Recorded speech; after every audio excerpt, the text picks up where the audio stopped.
Hello everyone, welcome to Infocharge Traders. तो बात कर रहे हैं हम लोग नेक्स्ट बिग अपॉर्चुनिटी के बारे में, जो कि अगले 10 से 15 दिन में प्ले हो सकती है पूरी तरीके से। क्या अपॉर्चुनिटी रहेगी, इसका हम जो है एज अ रिटेल ट्रेडर कैसे क्या फ़ायदा उठा सकते हैं और मैं इसमें क्या करने वाला हूँ, मैं अपनी स्ट्रेटजी जो है वो पूरी इसमें बताऊँगा। ठीक है, और साथ में ही ऑब्वियसली कि क्या व्यू रहेगा, क्या एनालिसिस है, उस हिसाब से मैं क्या करने वाला हूँ। अब इससे जो है आप क्या कुछ सीख सकते हैं, तो वो आपको जो है अभी आने वाले टाइम में इसमें वीडियो में एंड तक पता चल जाएगा। तो सबसे पहले बात करते हैं। अच्छा, एक चीज़ और मैं क्लियर कर दूं, ये जो वीडियो है ये पर्टिकुलरली बजट के ऊपर नहीं रहने वाला है। ठीक है, जो हमारा बजट 23 तारीख को आने वाला है, तो इसके ऊपर जो है वो मैं कोशिश करूंगा कि कल के दिन में, मंडे के दिन में जो है वो अलग से वीडियो बना दूं कि बजट को लेकर क्या जो है वो चीज़ें रहने वाली हैं। ठीक है, बाकी जो अगले 10-15 दिन है उसमें आधे से ज़्यादा चीज़ें तो ऑब्वियसली कवर हो ही जाएंगी। तो चलिए, सबसे पहले जो है अगर हम बात करते हैं, तो एक जो बहुत बड़ा यहाँ पर आज के टाइम पे सवाल है, बहुत बड़ा डाउट है लोगों के मन में कि सर क्या यहाँ से मार्केट क्रैश होने वाला है, क्या यहाँ से मार्केट गिरने वाला है। क्योंकि ऑलरेडी लास्ट ट्रेडिंग सेशन में 1-1.25% के आसपास जो है वो मार्केट गिर चुका है फ्राइडे के दिन में। तो यहाँ से क्या नीचे जा सकता है, क्योंकि लगातार आप लोगों ने भी देखा होगा, यूट्यूब पे भी बहुत सारी जगह ये टॉपिक जो है वो बार बार एकदम जो है चारों तरफ रोटेट होने लगा है कि मार्केट बहुत ज़्यादा ओवर वैल्यूड है, मार्केट को एक करेक्शन की नीड है और मार्केट जो है वो क्रैश भी हो सकते हैं। और ये जो है क्रैश की शुरुआत है, जो 1% का फॉल है। तो इसके बारे में बात करते हैं सबसे पहले, फिर आपको जो है आगे का व्यू समझ में आएगा और उसके बाद हम देखेंगे कि मैं क्या करने वाला हूँ इस व्यू को लेकर। सबसे पहली चीज़ कि भाई ये जो है लास्ट में 1-1.5% की गिरावट क्यों आई, तो देखिए इसका जो है वो मार्केट ओवर वैल्यूड है, ये है वो है, उस सब से कोई लेना देना नहीं है। जो मेन रीज़न था ये गिरावट के पीछे का, वो रीज़न है यहाँ पर जो है माइक्रोसॉफ्ट का। आपको पता है कि माइक्रोसॉफ्ट ग्लोबल आउटेज हुआ था, जिसके चलते 85 लाख डिवाइसेस जो है वो इफेक्ट रहे हैं। साथ में ही जो है, जो ओवरऑल पूरी तरीके से कहें तो हम ओवरऑल जो पूरी वर्ल्ड है, पूरा दुनिया है, जो भी टैक्स से रिलेटेड है चीज़ें हैं, वो सारी की सारी जो है एकदम थम गई थी। सब चीज़ों में एक हॉल्ट आ गया था। इसलिए आपने देखा होगा कि भाई जो एयरपोर्ट हैं वो रुक चुके थे, फ्लाइट्स जो हैं वो रुक गई थी, क्योंकि उनका भी जो पूरा सॉफ्टवेयर पे जिस पे काम होता है वो सब भी माइक्रोसॉफ्ट और बाकी जो है कंपनियों से जुड़ा रहता है। माइक्रोसॉफ्ट आपको पता है कि दुनिया का एक तरीके से सबसे बड़े जाइंटों में से एक है सॉफ्टवेयर के मामले में।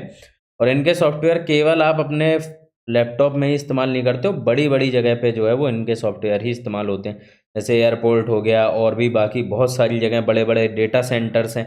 अब डेटा सेंटर से जो है वो रुक जाएंगे, तो वहाँ से डेटा जो है वो आप अपनी जो भी कंपनी है या साइट है या कोई भी चीज़ है, उसमें आप डेटा सोर्स नहीं कर पाओगे। डेटा सोर्स नहीं कर पाओगे तो पूरा काम ही बंद हो जाएगा।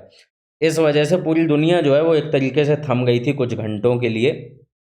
और कुछ घंटों के लिए दुनिया का थमना बहुत ज़्यादा बड़ी बात है, जिसके वजह से जो है वो हमने देखा कि पूरी तरीके से चारों तरफ मार्केट जो है, मार्केटों में त्राहिमाम मच गया। केवल इंडियन मार्केट ही नहीं, आप ग्लोबल मार्केट भी देखोगे तो हालात जो है वो बहुत ज़्यादा यहाँ पर ख़राब हो गए थे। ये आप देख सकते हो कि अमेरिकन मार्केट भी, जो एसएनपी है, एसएनपी आप देख सकते हो अच्छा खासा ये जो है यहाँ पर डाउन है। ठीक है, साथ में नेस्डैक है, ये भी अच्छा खासा डाउन है। जर्मनी का आप इंडेक्स देखोगे डेक्स, ये भी अच्छा खासा डाउन है। सब 1%, 1.5%, 1.25% इस तरीके से जो है हमें डाउन देखने को मिले। और विक्स वगैरह हम देख सकते हैं, अमेरिकन विक्स है, ये देखो अब कितना ज़्यादा वोलेटाइल हो गया था। इसकी कैंडल अगर आप ढंग से देखोगे तो कितनी ज़्यादा अजीब कैंडल है, इतनी बड़ी कैंडल है, शायद ही इतनी बड़ी कैंडल अभी इसमें रिसेंट में कभी बनी होगी। ठीक है, तो ये सब जो है ये बेसिकली जो एक ग्लिच था उसकी वजह से हो गए थे। अब वो ग्लिच कैसे क्या हुआ, वो सब पे हमें कोई बहुत ज़्यादा डिस्कशन नहीं करना है। मेन है कि वो ग्लिच वही सुधर चुका है, सारी चीज़ें जो है वो नॉर्मल हो चुकी हैं। तो अब इस ग्लिच की जो है समस्या खत्म हो गई, तो चांसेस इस चीज़ के काफ़ी ज़्यादा हाई हैं कि मार्केट जो है वो यहाँ से वापस से जो है एक रीबाउंड लेता हुआ देखने को मिलेगा। मतलब कि जो गिरावट आई है ये तो जो है उसको तो रिकवर करेगा ही, और वापस से जो है एक बड़ी रैली यहाँ से हमें कंटिन्यू होती हुई देखने को मिलेगी, जो ऑलरेडी शुरू हो चुकी थी। ठीक है, तो मोस्ट प्रोबेबली चांसेस इसके हैं कि मंडे से जो है बढ़ सकता है, या फिर जो है थोड़ा 1-2 दिन हो सकता है थोड़ा बहुत रुक जाए, हल्का फुल्का ऊपर नीचे। ठीक है, तो इस हिसाब से जो है भागता हुआ हमें देखने को मिलेगा, क्योंकि जो हमारा मेन जो आगे आने वाला प्रेडिक्शन है वो कोई एक दिन या कुछ घंटे को लेकर नहीं है, वो अगले 10 से 15 दिनों में क्या होने वाला है उसके ऊपर है। तो 1-2 दिन में मार्केट थोड़ा ऊपर नीचे दाएं बाएं ये सब करते रह सकते हैं, उससे कोई फ़र्क नहीं पड़ता। ठीक है, तो चांसेस किस चीज़ के हैं? चांसेस अच्छे खासे इसके बनते हैं कि मार्केट जो है वो 25,000 प्लस ही हमें देखने को मिलेगा अगले 10-15 दिनों में, और मोस्ट प्रोबेबली जो है वो 25,000 से 25,500 के बीच में ही हमें देखने को मिल सकता है, जिसमें से मेरा जो मैंने एक रफ एवरेज लिया है वो 25,300 का है। ठीक है, इसके पीछे कोई बहुत वो लॉजिक वॉजिक नहीं, बस ये एक मैंने एवरेज ले लिया आपको समझाने के लिए कि इसके आसपास जा सकता है। बाकी 25,200 पे रह जाए या 500 चला जाए या 25,500 भी पार कर जाए, उससे कोई फ़र्क नहीं पड़ेगा।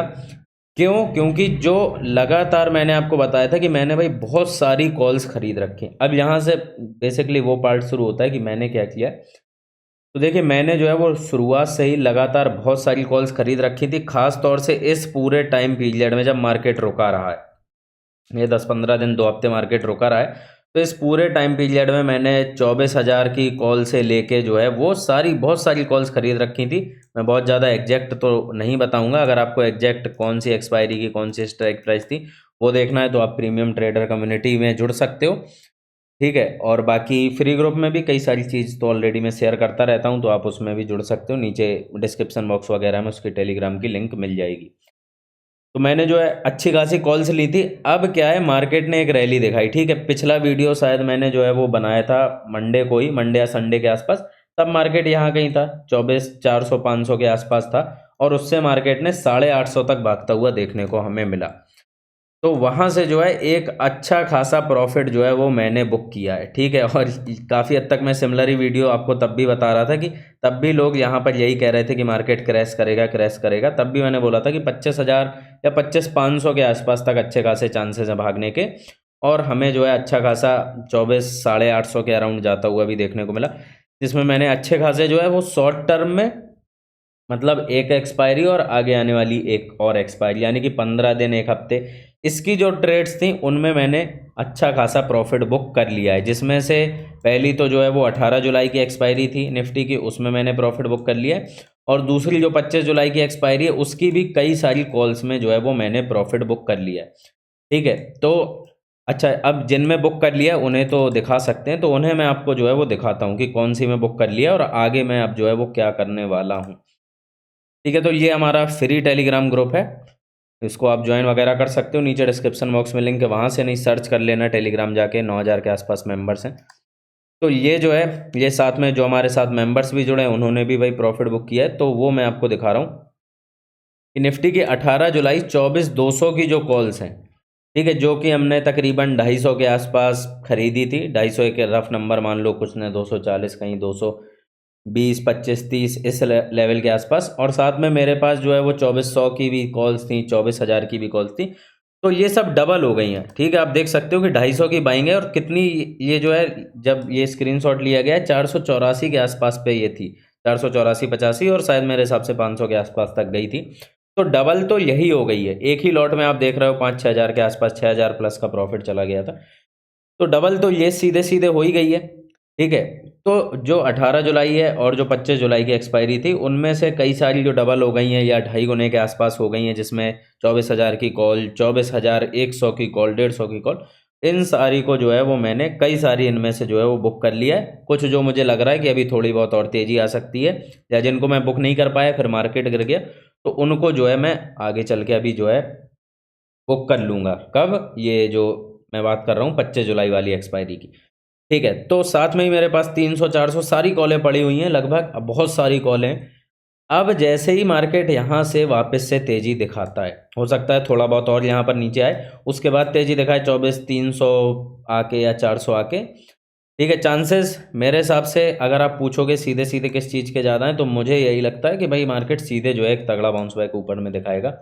जैसे ही 25,000 के लेवल पहुंचते हैं, तो आप खुद से समझ सकते हो कि भाई जो मेरे पास 300-400 ये सारी कॉल्स पड़ी हैं, ये सब 2.5 गुना 3 गुने के आसपास जो है वो पहुंचती हुई देखने को मिलेंगी।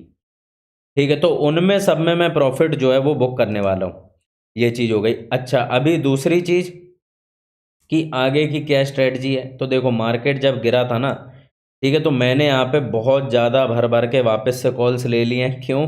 क्योंकि ये एक अपॉर्चुनिटी है, जो 1% 1.25% की गिरावट आई, ये एक बहुत बड़ी अपॉर्चुनिटी लगी, क्योंकि मार्केट तकरीबन 25,000 के आसपास तो पहुंच ही गया था।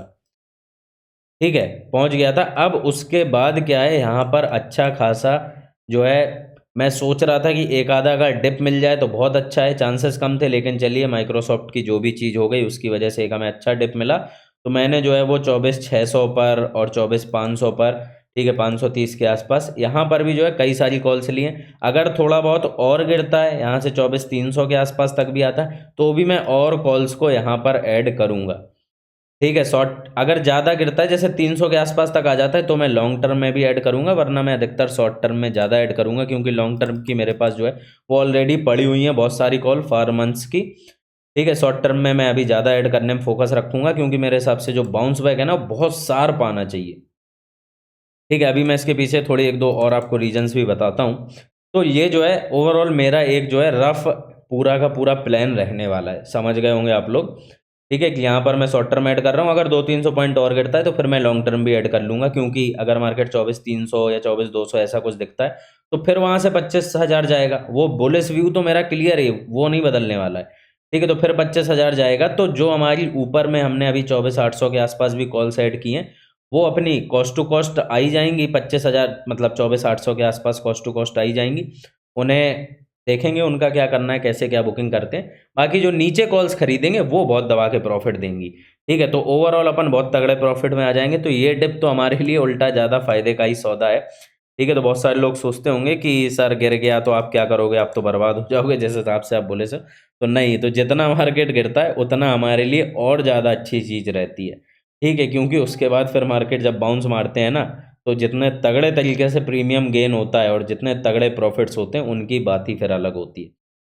ठीक है, तो ये है। अब हम कुछ और चीज़ें देख लेते हैं। देखो, एक तो पहली चीज़ क्या है ना, कि बैंक निफ्टी ने जो है वो यहाँ पर अभी भी मूव नहीं दिखाया है। बैंक निफ्टी अभी भी कंसोलिडेट कर रहा है, और सारी बैंकों के लगभग लगभग रिजल्ट आ गए हैं। सारी बड़ी बैंकों के, HDFC, साथ में यस बैंक के भी रिजल्ट आ गए, और भी कई सारी बैंकों के रिजल्ट आ ही गए। रिजल्ट जो है वो अच्छे आए हैं, प्रॉफिट्स वगैरह बैंकों के बढ़े हैं, सारे जो भी उनके रेशियो रहते हैं, credit to dept ratio, Kasa ratio, उन सब में भी इम्प्रूवमेंट हुआ है। तो बैंक निफ्टी जो है एक बहुत शानदार तेजी जो है इसे ज़रूर दिखानी चाहिए, बहुत समय से थमा हुआ भी है। तो ये तो देखो तेजी डेफिनेटली दिखाएगा, ये आप लिख के ले लो। आगे आने वाले कुछ टाइम में, अगले 10 से 15 दिनों में, तो निफ्टी भी भागेगा। ठीक है, और साथ में ही जो है आईटी। अब आईटी में जो है इन्फोसिस के बहुत बढ़िया रिजल्ट आए थे, और इन्फोसिस जो है वो अच्छा खासा भागा भी था। और आईटी में क्या हुआ, आईटी बहुत भागता कल के दिन में, मतलब जो भी लास्ट ट्रेडिंग सेशन था, जिस तरीके से टीसीएस के रिजल्ट आए थे 5% आईटी भागा था, इसी तरीके से मैं मान के चल रहा था कि भाई भागेगा। देखो, आप गैप अप भी तगड़ा खुला, लेकिन गिर गया। क्यों गिर गया? क्योंकि मेन जो ये पूरा आउटेज हुआ, ये हुआ तो आईटी का ही है। ठीक है, इसलिए आईटी गिर गया। अभी आईटी वापस से भागेगा, तो जो है वही अगेन सेम ही चीज़ है, क्योंकि निफ्टी आईटी तो ट्रेड करता नहीं, इसलिए इसमें जो टॉप के स्टॉक्स हैं उनमें जो है आप ज़रूर एक अपॉर्चुनिटी को जो है वो देख सकते हो। बाकी मैं क्या ट्रेड देने वाला हूँ वो प्रीमियम ट्रेडर कम्युनिटी पे ही आपको मिलेगी, तो आप उसको जो है वहाँ पर जुड़ सकते हो। ठीक है, वहाँ पर चेक कर सकते हो। अब एक और असली खेल, ठीक है, ये है बहुत ज़्यादा मज़ेदार, ये जो है ना बहुत ज़्यादा शानदार है। अब क्यों है शानदार, अब आपको पता चलेगा। ये मैं आपको थोड़ा दिखाता हूँ ये टेक्निकल टर्म्स में, कि हम क्या देख रहे हैं। ये है निफ्टी मेटल। अब निफ्टी मेटल में जो है ना वो बहुत बड़ी गिरावट आई, 4% की गिरावट जो है निफ्टी मेटल में हमें देखने को मिली।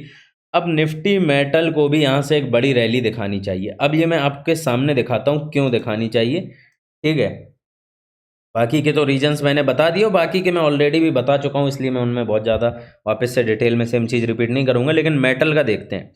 अब देखो, जब भी मेटल, ये मैंने क्या लगाया, बोलिंजर बैंड लगाया है, थर्ड डेविएशन का। ठीक है, जिसे पता होगा अच्छी बात है, जिसे नहीं पता होगा तो आगे चल के कभी इनके ऊपर भी वीडियो बनाएंगे। तो ये आप क्या देख रहे हो यहाँ पर, कि जो यहाँ पर थर्ड डेविएशन है, इसमें जो है ये नीचे आ चुका है, मतलब ये जो बोलिंजर बैंड है इसके नीचे आ चुका है। जब भी इसको क्रॉस करके नीचे आता है तो क्या होता है, अब ये आप देखो, ये अब आने वाला है हमें यहाँ पर काफ़ी ज़्यादा मज़ा, कि क्या होता है इसमें।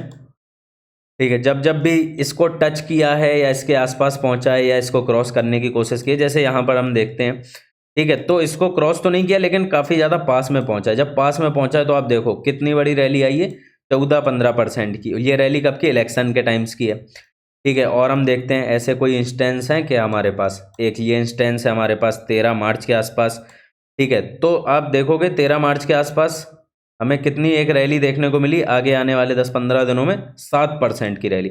अब 7% की रैली बहुत बहुत बड़ी रैली होती है। सोचो आप निफ्टी में अगर 8-10% की रैली आ जाए यहाँ से तो 2500 पॉइंट भाग जाएगा निफ्टी एक तरीके से, 2400 पॉइंट भाग जाएगा, ठीक है। तो इतनी बड़ी रैली है, मतलब तकरीबन यहाँ से जो आपको 26,500 पे दिखेगा निफ्टी।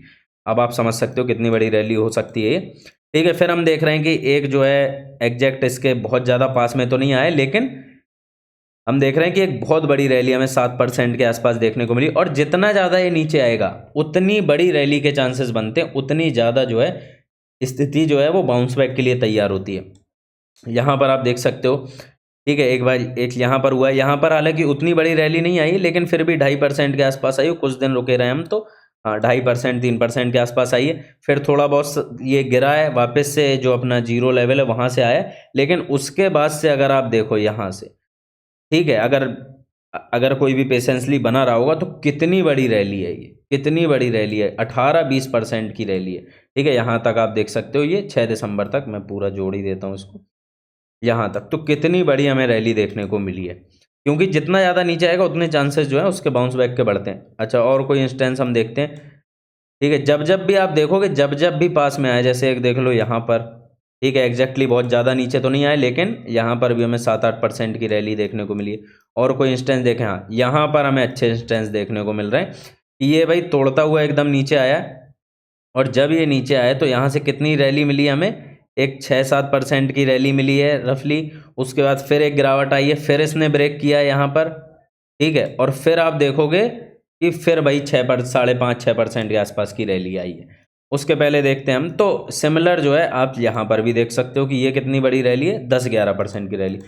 तो हम देख रहे हैं कि रफली जो है ना वो 5-7% की रैली तो आती ही आती है। बस एक इंस्टेंस था, ठीक है, जहाँ पर जो है थोड़ी सी 2.5% की रैली आई, लेकिन थोड़ा सा अगर वेट किया होता तो फिर 18-20% की फिर तो वो रैली चलती ही चली गई, ठीक है। तो एक अगर बहुत बेकार नंबर भी ले लें, 5% की भी रैली, तो 5% भी बहुत होते हैं, ठीक है, 5% भी बहुत होते हैं। निफ्टी में अगर यहाँ से 5% की बात करें तो आप देख रहे होगे 25,500 या 26,000 के आसपास नंबर्स को। तो मेटल के रैली मारने के तो बहुत ही तगड़े चांसेस आपने देख ही लिए, ठीक है। आईटी को रैली मारना चाहिए क्योंकि इनके रिजल्ट अच्छे हैं, उस हिसाब से तेजी आई नहीं। बैंक निफ्टी बहुत लंबे समय से रुका हुआ है, बैंक निफ्टी को रैली मारनी चाहिए। अब जब सब रैली मारेंगे तो फिर तो निफ्टी इन सबसे ही मिलके बना है। तो ये जो है ना ओवरऑल प्लान रहने वाला है हमारा आगे आने वाले 10-15 दिन 20 दिन के आसपास का। महीना भर आप पकड़ के चल लो, ठीक है। क्योंकि भाई जैसे जैसे बढ़ता रहेगा प्रॉफिट बुक करते रहेंगे, नई पोजीशंस लेते रहेंगे, तो ये जो है ओवरऑल कहानी रहने वाली है। बाकी बजट के बारे में देखो इतना कुछ बहुत ज़्यादा सिग्निफिकेंट है नहीं, जो कुछ है वो सब इसमें कवर हो ही गया। बाकी मैं कोशिश करूँगा अगर मुझे टाइम मिलता है तो कल के दिन बजट के ऊपर भी एक वीडियो जो है वो स्पेशली बना के पब्लिश कर दूंगा, ठीक है। तो फिलहाल यही था वीडियो, और मिलते हैं हम लोग नेक्स्ट वीडियो में। तब तक आप जुड़े रहें चैनल के साथ। धन्यवाद, जय हिंद।